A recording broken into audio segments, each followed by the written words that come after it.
সাধাৰণ মানুহবোৰে অন্যায় দেখিও নেদেখা ভাও জুৰি থাকে, চব অন্যায় সহ্য কৰি যায়। কিন্তু মই সিহঁতৰ মাজত নাই, কোনোবাই টকাৰ গৰম দেখো। এতিয়া ভ্ৰাম্যমান থিয়েটাৰৰ বতৰ। প্ৰতিখন ভ্ৰাম্যমান থিয়েটাৰে নিজৰ শ্ৰেষ্ঠতা প্ৰদৰ্শন কৰিবলৈ চেষ্টা কৰিছে। পিছ পৰি থকা নাই আগশাৰীৰ নাট্যদল ৰাজমুকুট থিয়েটাৰ।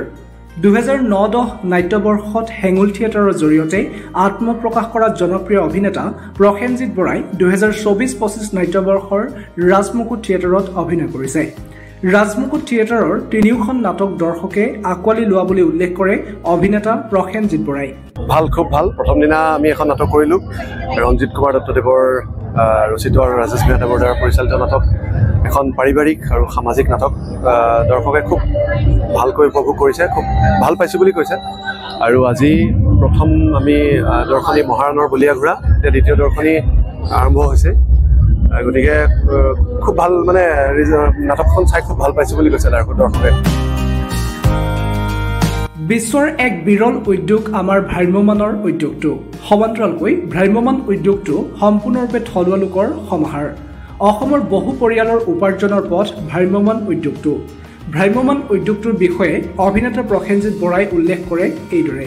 থলুৱা একমাত্ৰ উদ্যোগ এইটো, ভ্ৰাম্যমান বিশ্বত বিৰল এটা উদ্যোগ।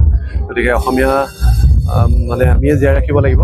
অসমীয়া ইয়াত একেবাৰে লাইট, মানে সৰু চাহ দিয়া ল'ৰাটোৰ পৰা একেবাৰে জ্যেষ্ঠ শিল্পীজনলৈকে প্ৰতিজন একদম থলুৱা অসমীয়া ইয়াত জড়িত হৈ আছে গোটেইখিনি। গতিকে মানে আৰু এনেকৈ আৰু বিশেষকৈ নলবাৰী আৰু পাঠশালাত, মানে নাট্যনগৰী পাঠশালা হওক, নলবাৰী হওক, ইয়াত দৰ্শকে আমাক খুব উৎসাহ দিয়ে।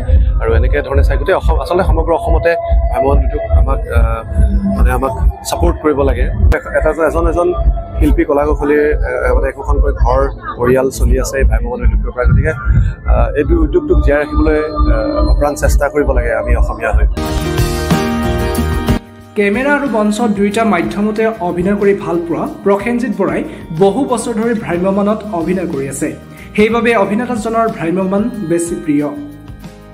দুটাৰ আমেজ সুকীয়া। কেমেৰাৰ সম্পূৰ্ণ বেলেগ, আৰু ভ্ৰাম্যমানত এতিয়া বহুত বছৰ ধৰি মই ভ্ৰাম্যমানতে ব্যস্ত হৈ আছোঁ, অভিনয় কৰি আছোঁ। গতিকে এতিয়া ভ্ৰাম্যমানটো মোৰ কাৰণে প্ৰিয় হৈ পৰিছে।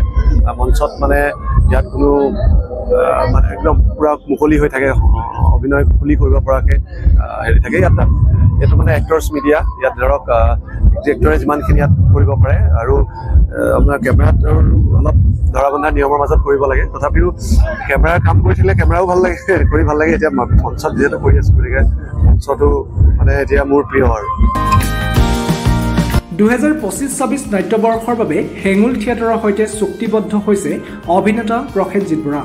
2025-26 নাট্যবৰ্ষত হেঙুলৰ 3খন নাটক ভাল হ'ব বুলি আশাবাদী অভিনেতা প্ৰসেনজিৎ বৰা।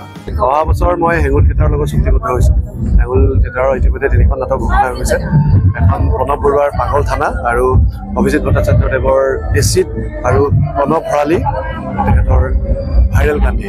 3খন নাটক ইতিমধ্যে পোষ্টাৰ ছ'চিয়েল মিডিয়াত ওলাই গৈছে, আৰু আশা কৰোঁ ভাল হ'ব।